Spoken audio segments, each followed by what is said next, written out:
నమస్కారం, సుఖీభవకు స్వాగతం. ఈరోజు సుఖీభవలో రీల్స్ని అతిగా చూస్తున్నారా? పిల్లల్లో పెంకితనం తగ్గించేదెలా? పండంటి ఆరోగ్యానికి 10 సూత్రాలు, మోకిలు మార్పిడి కొంతైనా మేలే, ఇంకా హెల్త్ టిప్. నేటి సామాజిక మాధ్యమాల యుగంలో ఫోన్లో రీల్స్ని చూడటం అనేది ఒక వ్యసనంలో మారిపోయింది. కాస్త తీరిక దొరికినా స్మార్ట్ ఫోన్ తెరలకు కళ్ళప్పగించేస్తున్నారు. రీల్స్ని, షార్ట్స్ని, వీడియోలను గంటల తరబడి చూస్తున్నారు. దీంతో విలువైన సమయం వృధా కావడమే కాదు, ఆరోగ్యం కూడా దెబ్బతింటుంది. ముఖ్యంగా రీల్స్ని అతిగా చూసే అలవాటు మన కళ్లకు హాని చేస్తుందని చెబుతున్నారు డాక్టర్లు. షార్ట్ వీడియోలను అతిగా చూడటం వల్ల కళ్లకు ఎదురయ్యే సమస్యలు ఎలా ఉంటాయో, వాటి నుంచి బయటపడేందుకు ఏం చేయాలో ఇప్పుడు తెలుసుకుందాం.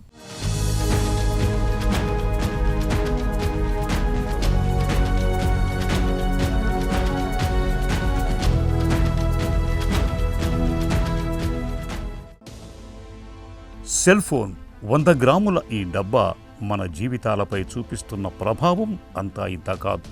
నలుగురిలో ఉన్న సెల్ ఫోన్లో తలదూర్చి దాంతోనే కాలం గడిపేస్తున్నారు మనలో చాలామంది. ముఖ్యంగా అదే పనిగా సామాజిక మాధ్యమాలైన ఇన్స్టాగ్రామ్, ఫేస్బుక్, యూట్యూబ్లలో రీల్స్, షార్ట్స్, వీడియోలను చూస్తున్న వారి సంఖ్య బాగా ఎక్కువగా ఉంటుంది. దీంతో ఇటు ఆరోగ్యం దెబ్బతినటంతో పాటు తీవ్రమైన కంటి సమస్యలు పెరుగుతున్నట్లు డాక్టర్లు చెబుతున్నారు. ఈ సమస్య అన్ని వయసుల వారిలోనూ ఉందని, మరి ముఖ్యంగా చిన్నారులు, యువతలో దృష్టిలోపాలు పెరుగుతున్నాయి. అధిక స్క్రీన్ టైంతో కంటిపై పడే డిజిటల్ ఒత్తిడి ఓ నిశ్శబ్దపు మహమ్మారిగా కంటి చూపును దెబ్బతీస్తోంది. ముఖ్యంగా రీల్స్ చూస్తూ గంటల తరబడి ఎలక్ట్రానిక్ పరికరాలకు అతుక్కుపోవటంతో పిల్లల్లో కళ్ళు పొడిబారిపోవటం, హ్రస్వదృష్టి పెరగటం, కళ్ళు ఒత్తిడికి గురి కావటంతో పాటు చిన్నప్పుడే మెల్లకన్ను రావటం వంటి కేసులు గణనీయంగా పెరుగుతున్నాయని చెబుతున్నారు నిపుణులు. కంటిన్యూస్గా ఈ స్మార్ట్ ఫోన్ చూడడం వల్ల ఈ మధ్యకాలంలో ముఖ్యంగా చిన్నపిల్లలకు, యూత్కు ఎక్కువైంది. దీనివల్ల అనేక దుష్పరిణామాలు మొదలైనాయి. ఒకటి ఏమంటే ఐ వరకు, రెండోది జనరల్ హెల్త్, మూడోది మెంటల్ హెల్త్, తర్వాత ఎకానమీ, ఇది ఫైనాన్షియల్ లాస్ ఒకటి మొదలైంది, తర్వాత రెస్ట్లెస్నెస్, అడిక్షన్, ఇవన్నీ కూడా ఒకదానికొకటి ముడిపడి ఈ స్మార్ట్ ఫోన్ వల్ల తయారైనాయి. సో ఈ పిల్లలు ఒక్కసారిగా దానికి అలవాటు పడినారంటే బయట ప్రపంచం అంతా మర్చిపోయి దాంట్లోనే ఇమిడి ఉంటున్నారు. అందువల్ల కొంతమందికి లాంగ్వేజ్ కూడా పోతుంది, మాటలు కూడా పోతున్నాయి. కొంతమంది పేరెంట్స్ యొక్క రిలేషన్ పోయేసి ఒక మూల కూర్చొని చూడడం అవుతుంది. ఇకపోతే ఒకటి డిస్కస్ చేద్దాం. ఒకటేమో కంటి మీద ప్రభావం. ఈ కంటి మీద ఏమి అంటే దీంట్లో ఉన్నవి స్మాల్ ఫ్రాంట్ సైజ్ ఉంటాయి.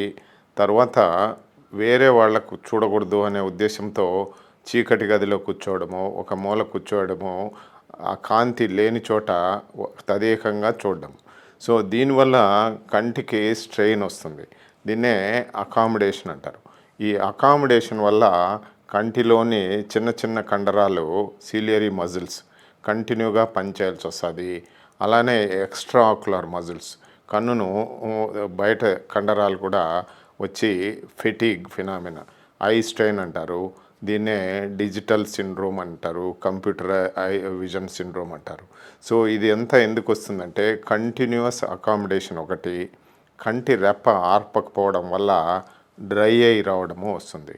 ఈ డ్రై ఐ సిమ్టమ్స్ ఏమి అంటే కళ్ళు మంట రావడము, కళ్ళు దురద రావడము, తలనొప్పి రావడము, ఇవన్నీ కూడా కంటికి సంబంధించిన సమస్యలు. రీల్స్ చిన్నగానే ఉండవచ్చు, కానీ కంటి ఆరోగ్యంపై అవి చూపే ప్రభావం మాత్రం జీవితాంతం ఉంటుంది. చిన్న ఆకర్షణీయమైన రీల్స్ను ఎక్కువసేపు దృష్టి నిలిపేలా డిజైన్ చేస్తున్నారు. స్థిరంగా అలా చూడటం వల్ల కనురెప్పల బ్లింకింగ్ రేటు 50% తగ్గుతోంది. ఇది కళ్ళు పొడిబారటానికి, దృష్టిలోపాలకు దారితీస్తుంది. ఈ అలవాటు నియంత్రణ లేకుండా కొనసాగితే మాత్రం దీర్ఘకాలిక దృష్టి సమస్యలకు, శాశ్వత కంటి సమస్యలకు దారితీస్తుంది. రోజు గంటల తరబడి స్క్రీన్స్కు అతుక్కుపోయే పిల్లల్లో ముందస్తు మయోపియా వచ్చే ప్రమాదం ఎక్కువగా ఉంటుంది. పెద్దవారు కూడా స్మార్ట్ ఫోన్లోని బ్లూ లైటుకు గురి కావటం వల్ల తరచూ తలనొప్పి, మైగ్రేట్, నిద్రలేమి వంటి సమస్యల బారిన పడుతున్నారు. ఇటీవల అధ్యయనాల ప్రకారం 2050 నాటికి ప్రపంచ జనాభాలో 50% కన్నా ఎక్కువ మంది మయోపిక్తో బాధపడే అవకాశం ఉంటుందని ఒక అంచనా. సెల్ ఫోన్లో మనకు డే టైంలో బ్లూ లైట్ ఉంటుంది, నైట్ టైంలో బ్లూ లైట్ ఉండదు. సో ఈ సెల్ ఫోను ఈ బ్లూ లైట్ను ఎమిట్ చేస్తుంది. ఈ బ్లూ లైట్ ఎమిట్ చేసేదానివల్ల బ్రెయిన్ ఏమనుకుంటుందంటే ఇది ఇంకా పగులే అనే ఉద్దేశంతో ఉంటుంది. దీనికి సంబంధించిన హార్మోన్ పేరు మెలటోనిన్. ఈ మెలటోనిన్ ఏం చేస్తుందంటే సర్కాడియల్ రిథిమ్ అంటే పగులేమి రాత్రేమి. పగులు అనేది మేల్కోవాలని, రాత్రి పడుకోవాలనే దానికి ఇది రెగ్యులేట్ చేస్తూ ఉంటుంది. ఎప్పుడైతే మనము బ్లూ లైట్ కంటిన్యూస్ ఎమిషన్ ఉంటుందో అప్పుడు brain and melatonin thinks that it is day అని అంత బ్రెయిన్ను వేకప్ చేసి ఉంటుంది. అప్పుడు స్లీప్లెస్ నైట్స్ అవుతాయి. నిద్ర అనేది రాదు, నిద్రపోరు. తర్వాత ఎప్పుడైతే నిద్రపోదో, సరైన నిద్ర పట్టదో అప్పుడు వాళ్ళకి అన్ని రకాల ఆలోచనలు, డిప్రెషన్సు, ఇరిటేషను మొదలవుతూ ఉంటాయి. సో దీన్నే మెంటల్ హెల్త్ అంటాం. మెంటల్ హెల్త్ దెబ్బతినే అవకాశం ఉంది. తర్వాత ఇంకా కొద్ది రోజులు ఎక్కువ దీన్నే అడిక్షన్ ఉంటే ఈ బ్రెయిన్లో డోపమైన్ అనేది రిలీజ్ అవుతూ ఉంటుంది. ఈ డోపమైన్ అనేది స్పైక్స్ అప్ అండ్ డౌన్ వెళ్ళేసి ఈ డోపమైన్ శాతం ఎక్కువైనప్పుడు brain related diseases, example Parkinson అని, ఆల్జిమర్స్ అని ఇలాంటి జబ్బులు కూడా వచ్చే అవకాశం ఉంది. తర్వాత ఇంకా కొంతమంది రీసెర్చ్ చేసి బ్రెయిన్ లో గ్రే మ్యాటరు, వైట్ మ్యాటర్ అంటారు. ఈ గ్రే మ్యాటర్ అనేది ఈ తెలివికి, ఈ హయ్యర్ ఇంటలెక్చువల్ ఫంక్షన్కు పనికొచ్చేది. ఈ గ్రే మ్యాటరు రోజుకు క్షీణించిపోతుందని కూడా మనం కలిసాం. స్మార్ట్ ఫోన్ తెరకు గంటల తరబడి కళ్ళు అప్పగించటం, అధిక స్క్రీన్ టైంతో కంటి సమస్యలు పెరగటంతో పాటు సామాజిక, మానసిక ఇబ్బందులు సైతం పెరుగుతున్నట్లు అధ్యయనాల్లో వెల్లడైంది. సెల్ఫోన్లో అధిక వేగం, దృశ్యపరంగా ఉత్తేజపరిచే సమాచారాన్ని అదే పనిగా చూస్తూ ఉండటం వల్ల కంటిపై ఒత్తిడి పెరుగుతుంది. దీంతో మెల్లకన్ను, కంటి చూపు మందగించటం వంటి సమస్యల తాకిడి పెరుగుతుంది. ముఖ్యంగా విద్యార్థులు, ఉద్యోగులు ఎక్కువ సంఖ్యలో ఇబ్బంది పడుతున్నారని పలు అధ్యయనాలు చెబుతున్నాయి. నిరంతరం రీల్స్ చూడటం వల్ల సామాజిక ఒంటరితనం, మానసిక అలసట, మానసిక ఇబ్బందులకు గురైనట్లు గమనిస్తున్నట్లు చెప్పారు. రీల్స్లో మునిగిపోవటంతో వాస్తవిక ప్రపంచాన్ని విస్మరించటం, కుటుంబ సంబంధాలు దెబ్బతినటం, చదువు, పనిపై దృష్టి తగ్గటం వంటి ఆందోళనకరమైన పరిస్థితులు నెలకొంటున్నాయని తెలిపారు. దీని అంతటికీ నివారించాలా అంటే ఈ సెల్ ఫోన్ టైం తగ్గించడము, ఈ సెల్ ఫోన్ ఛార్జింగ్ కూడా మీ బెడ్ దగ్గర కాకుండా ఇంకొక రూమ్లోనో దూరంగానో పెట్టుకొని ఛార్జ్ చేయడము. తర్వాత టైం చూడాలంటే నార్మల్ వాచే పెట్టుకొని టైం చూడడము, సెల్ ఫోన్ కాకుండా. అలారం కూడా దాన్ని వాడకుండా వేరే దాన్ని వాడుకోవడము చేసి make it a point that first 1 hour నేను ఫోన్ చూడకూడదు, నిద్ర లేచిన తర్వాత 1 అవర్ చూడకూడదు అని. ఇన్ కేసు ఇది అవసరమో ఈ అకాడమిక్గా వీళ్ళు ఆన్లైన్లోనే సెల్ ఫోన్లోనే ఈ కాలంలో చూడమని అంటున్నారు కొన్ని స్కూల్స్. అట్లాంటప్పుడు ఈ 20-20 రూల్, ఈ 20-20 రూల్ ఏమి అంటే ప్రతి 20 నిమిషాలకు 20 సెకండ్ రెస్ట్ తీసుకోవడము, 20 మీటర్లు 20 ఫీట్ దూరం చూడడము, కొంత రిలాక్స్ కావడము చేసి మళ్ళీ రిపీట్ చేసుకుంటే అదొకటి. రెండోది ఈ డ్రై ఐ కాకుండా సో ఎలా సరౌండింగ్స్ను అడ్జస్ట్ చేసుకోవాలా. తర్వాత ఫ్రీక్వెంట్ బ్లింకింగ్ చేసేదానివల్ల కూడా వస్తుంటుంది. తర్వాత ఈ నైట్ మోడ్ అనేవి ఉంటాయి ఈ సెల్ ఫోన్లో. ఈ నైట్ మోడ్కి మార్చేదానివల్ల ఈ radiation and blue light intensity blue లైటే లేకుండా ఉంటుంది నైట్ మోడ్లో. సో ఇలాంటివి. తర్వాత screens, blue light guard screens వాడేదాని వల్ల కూడా వీళ్ళకు దాని నుంచి కాపాడుకోవచ్చు. ఆన్ ది హోల్ ఏమి అడ్వైజ్ అంటే అన్నెసరీ మెటీరియల్ సెల్ ఫోన్ వాడి చూడడం తప్పు అనేది. దానివల్ల ఎంతో దుష్పరిణామాలు, ఒకటేమో ఐకి, రెండేమో బాడీకి, మూడేమో బ్రెయిన్కు, తర్వాత మెంటల్గాను, సోషల్గాను, అకాడమిక్గాను అన్నీ దెబ్బతింటాయి. కాబట్టి వీలైనంత తక్కువగా ఈ సెల్ ఫోన్ను, స్మార్ట్ ఫోన్ వాడడము మంచిదని చెప్తాం. స్మార్ట్ ఫోన్లో నిరంతరాయంగా మనం చూసే రీల్స్లో కృత్రిమ కాంతి, వేగవంతమైన దృశ్య మార్పులు కంటిపై దుష్ప్రభావాన్ని చూపుతాయనటంలో సందేహం అక్కర్లేదు. ఈ నేపథ్యంలో స్మార్ట్ ఫోన్పై గడిపే సమయాన్ని సాధ్యమైనంత వరకు తగ్గించుకోవాలి. ఎక్కువ సమయం రీల్స్ చూడటం వల్ల కలిగే ప్రతికూల ప్రభావాలను ఎదుర్కొనేందుకు 20-20-20 రూల్ను పాటించడం అన్ని విధాలా మేలు. ప్రతి 20 నిమిషాలకోసారి 20 సెకన్లు విరామం తీసుకోవాలి. ఆ సమయంలో 20 మీటర్ల దూరంలో ఉన్న వస్తువుపై మీ దృష్టిని కేంద్రీకరించాలి. లేదా గంటకు 5 నిమిషాల పాటు మీ కళ్లకు తగినంత విశ్రాంతినివ్వాలి. ఇక అదే పనిగా ఫోన్ తెరను చూడకూడదు. మధ్య మధ్యలో కనురెప్పల్ని ఆర్పుతూ ఉండాలి. క్రమం తప్పకుండా స్క్రీన్ బ్రేకులు తీసుకోవాలి. ఈ జాగ్రత్తలు మన కళ్లకు ఎంతగానో మేలు చేస్తాయి. పిల్లలు అల్లరి చేస్తే తల్లిదండ్రులకు ఆనందం. కానీ అదే అల్లరి శృతిమించితే పిల్లలు పెంకితనంగా ప్రవర్తిస్తూ ఉంటే భరించడం మహా కష్టం. కొంతమంది పిల్లల్లో పెంకితనం అనేది సమస్యగా మారుతూ ఉంటుంది. వారి నడత, మాట తీరులో అడుగడుగునా పెంకితనం కనిపిస్తూ ఉంటుంది. ఎదురు తిరిగి మాట్లాడటం, తాము చెప్పిందే వినాలని, తాము కోరిందే కొనివ్వాలని పేచి పెడుతూ ఉంటారు. నిజానికి పెంకితనం అనేది పిల్లల్లో కనిపించే ఒక రకమైన ప్రవర్తనాపరమైన లోపమంటారు మానసిక వైద్యులు. పిల్లల్లో పెంకితనాన్ని తెచ్చిపెట్టే కారణాలు, వాటికి పరిష్కార మార్గాల గురించి ఇప్పుడు తెలుసుకుందాం. పెంకితనం అనేది మళ్ళీ ఇక్కడ 2 రకాల గ్రూప్ ఆఫ్ చిల్డ్రన్ని తీసుకోవచ్చండి. ఒకటి టాడ్లర్ ఏజ్ గ్రూప్. వాళ్ళు ఎదిగేటప్పుడు ఎక్స్ప్లోర్ చేస్తూ ఉంటారు, అన్నీ తెలుసుకోవాలనుకుంటారు, అన్నీ ముట్టుకోవాలనుకుంటారు. మనం వాళ్ళకి డేంజర్ ఉన్నప్పుడు వద్దు అని చెప్పినప్పుడు కూడా వాళ్ళు పెంకితనంగా బిహేవ్ చేయొచ్చు. ఇంకొకటి టీనేజ్ ఏజ్లోకి వచ్చినప్పుడు కూడా పిల్లలు చాలా పెంకితనంగా బిహేవ్ చేస్తారు. ఇలాంటి 2 విషయాల్లో మనం పెంకితనం అనేది అబ్జర్వ్ చేయొచ్చు.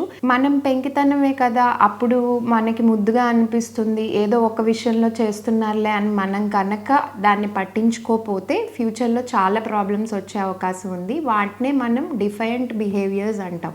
అంటే ఒక పర్టికులర్ ఇన్స్టిట్యూట్కి వెళ్ళినప్పుడు లేదా ఒక అథారిటీ ఫిగర్ చెప్పినప్పుడు పట్టించుకోకపోవటం, నాకేంట్లే చెప్పేది అనుకోవటం, కాండక్ట్ ఇష్యూస్ అంటే వాళ్ళ కాండక్ట్ బిహేవియరల్ ప్రాబ్లమ్స్ రావటం లేదా ADHD రావటం. కొన్నిసార్లు ఈ స్టబర్నెస్ టూ మచ్గా ఉంటే డెవలప్మెంటల్ డిలేస్ కూడా మనం అబ్జర్వ్ చేయొచ్చు టాడ్లర్స్లో. సో ఇవి ఇగ్నోర్ చేస్తే కాంప్లికేషన్స్ అనేవి తీవ్రంగానే ఉంటాయి. పెంకితనాన్ని తగ్గించడానికంటే ఫస్ట్ నేను ఎప్పుడైనా పేరెంటింగ్ స్టైలే మార్చుకోమని చెప్తూ ఉంటాను. Too much of pampering or too much of స్ట్రిక్ట్గా ఉండటం is not at all the solution. ఎప్పుడైనా మనం ఏదైనా ఒక వద్దు అని ఒక యాక్టివిటీకి చెప్తున్నప్పుడు దాని ఆల్టర్నేటివ్ ఏంటి, అది ఎంత రొటీన్గా మనం ఫాలో అప్ చేయగలం పిల్లలతో అనేది మనం చూసుకోవాలి. అండ్ డెఫినెట్గా ఒక రొటీన్, ఒక డిసిప్లిన్ అనేది ఒక కిడ్కి అలవాటు చేయటం చాలా ఇంపార్టెంట్. దాంతోపాటుగా కోప్పడటమో లేకపోతే గసురుకోవటమో లేకపోతే పనిష్మెంట్స్ ఇవ్వటమో కన్నా కూడా గుడ్ వర్క్ చేసినప్పుడు పాజిటివ్ రీఇన్ఫోర్స్మెంట్, అప్రిషియేషన్ చేయటం కూడా అంతే ఇంపార్టెంట్. మీరు ఎన్ని స్ట్రాటజీస్ వాడినా డెవలప్మెంట్ కనిపించట్లేదు, ఇంప్రూవ్మెంట్ కనిపించట్లేదు, దెన్ డెఫినెట్గా ప్రొఫెషనల్ హెల్ప్ తీసుకోవాలి. లేదు చాలా ఎక్కువ గొడవల్లోకో లేకపోతే ఆర్గ్యుమెంట్స్లోకో వెళ్తున్నాయి, మీరు చేసినా మీరు చెప్పినా కూడా అది ఉపయోగపడట్లేదు అనిపించినప్పుడు ప్రొఫెషనల్ హెల్ప్ తీసుకోవచ్చు. దీన్ని మెడికేషన్ ఏమి ఉండదండి మన బిహేవియర్స్ మార్చడానికి. డెఫినెట్గా థెరపీ అనేది ఉంటుంది. దాన్ని మనం కాగ్నిటివ్ బిహేవియరల్ థెరపీ అంటాము. అది మనం పిల్లలకి ఇంట్రడ్యూస్ చేసి వాళ్ళ బిహేవియరల్లో చేంజెస్ అనేది మనం స్లోగా ఎక్స్పెక్ట్ చేయడానికి ట్రై చేయొచ్చు. మన ఆరోగ్యం, జీవన ప్రమాణాలు బాగుండాలంటే మనం తినే ఆహారం మొదలుకొని అలవాట్లు, జీవనశైలి వరకు చాలా జాగ్రత్తల్ని తీసుకోవాల్సి ఉంటుంది. అయితే దురదృష్టవశాత్తు ఇవాళ మనలో చాలామంది జీవనశైలి అస్తవ్యస్తంగా ఉంటోంది. వేళాపాళా లేకుండా ఏది పడితే అది తినేస్తూ పొట్టను చెత్తకుప్పలా మార్చేస్తున్నారు. చాలినంత శ్రమ, సరిపడినంత నిద్ర ఉండటం లేదు. పొగ, మద్యం వంటి వ్యసనాలకు బానిసలైపోతున్నారు. ఈ నేపథ్యంలో పండంటి ఆరోగ్యానికి ఉపకరించే ఆరోగ్య సూత్రాల గురించి ఇప్పుడు తెలుసుకుందాం.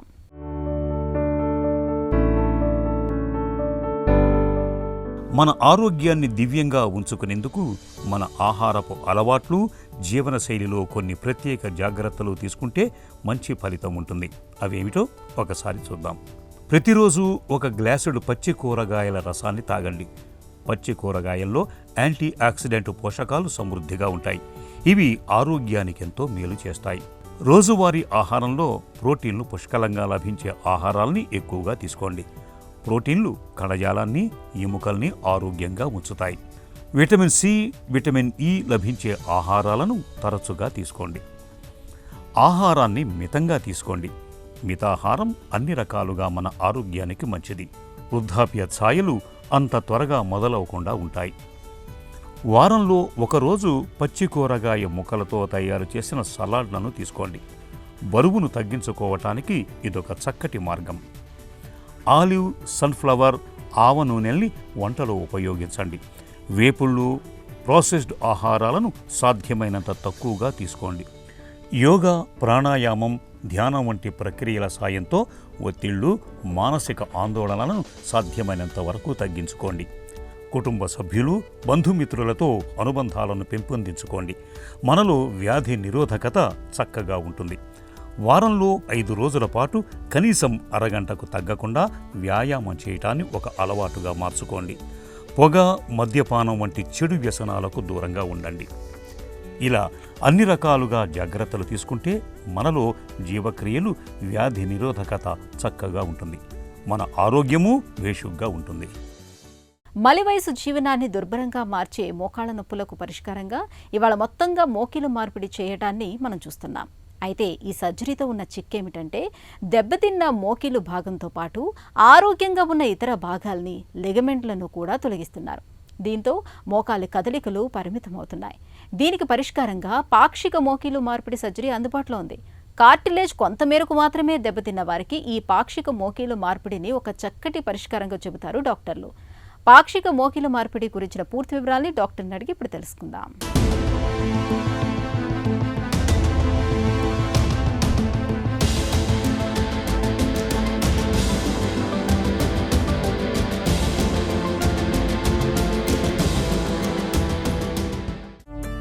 పాక్షిక మోకీలు మార్పిడి అంటే ఏంటి?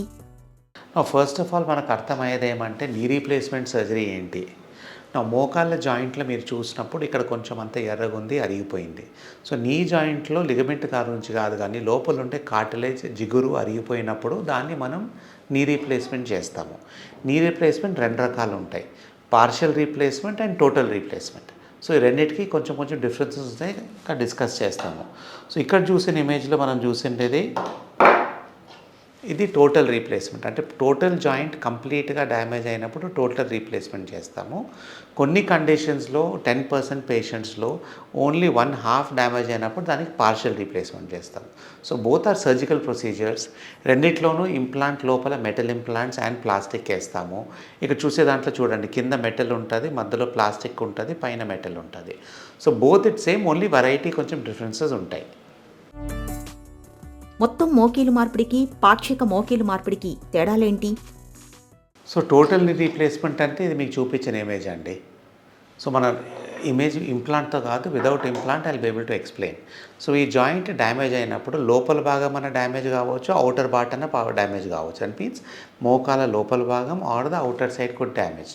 సో కొంతమందికి ఎర్లీ స్టేజ్, కొంచెం యంగ్ ఏజ్ ఉన్నప్పుడు, కొంచెం యంగర్ ఏజ్లో అవసరం ఉన్నప్పుడు, మనం కంప్లీట్గా డ్యామేజ్ లేనప్పుడు ఓన్లీ 1 పార్ట్ డ్యామేజ్ అయిందే చేయవచ్చు. దాని అడ్వాంటేజ్, డిసడ్వాంటేజ్ చాలా డిస్కస్ చేయాలా. బట్ బై అండ్ లార్జ్ మనకు అవుట్ పేషెంట్లో వచ్చే పేషెంట్స్లో చూస్తే 5 to 10% patients are partial replacement చేయవచ్చు వాళ్ళకు. మిగతా 90% పేషెంట్స్కి మనం టోటల్ రీప్లేస్మెంటే చేయాల్సి వస్తుంది. పాక్షిక మోకీలు మార్పిడిని ఎవరికి సూచిస్తారు? నీ రీప్లేస్మెంట్ మనం ఎప్పుడు చేస్తాము? స్టేజ్ 4 ఆర్థరైటిస్లో. అంటే మోకాళ్ళ అరుగుదల గ్యాప్ ఇట్లా మనం ఎక్స్రే తీసినప్పుడు నార్మల్గా ఇట్లా గ్యాప్ ఉండాలి. ఎముక దగ్గరకు వచ్చి రాసుకున్నప్పుడే మనం సర్జరీ గురించి ఆలోచించేది. మనం నడవలేని పరిస్థితి వచ్చినప్పుడే మనం సర్జరీ గురించి ఆలోచించేది. సో ఇలాంటి సిచ్యువేషన్లో పెయిన్ ఎక్కువ ఉండి మనం నడవలేనప్పుడు అప్పుడు మనం రీప్లేస్మెంట్ గురించి ఆలోచిస్తాం. సో డాక్టర్ దగ్గరికి పోయినప్పుడు మీ వయసు చూసి, మీ ఏజ్ చూసి, మీ డిఫార్మిటీ ఎట్లుందో చూసి అప్పుడు మనం పార్షియల్ రీప్లేస్మెంట్ చేయాలా, టోటల్ రీప్లేస్మెంట్ చేయాలా డిస్కస్ చేయాల్సి వస్తుంది. చిన్న వయసులో పాక్షిక మోకీలు మార్పిడిని చేయించుకోవచ్చా? సో పార్షియల్ రీప్లేస్మెంట్ అయినా కానీ మనం యంగ్ ఏజ్లోను, ఓల్డ్ ఏజ్లోను, ఏ ఏజ్ గ్రూప్లన్నా చేయవచ్చు. Only indication for partial is మనకు ఆ criteria has to be fitting in to it. అంటే అరుగుదల ఉన్నప్పుడు సపోజింగ్ ఎవరికైనా మోకాలు చాలా ఎక్కువ బెండ్ అయిందనుకో, చాలా ఎక్కువ ఎరిగిపోయిందనుకో, అప్పుడు మనం టోటల్ పార్షియల్ రీప్లేస్మెంట్ చేయలేము.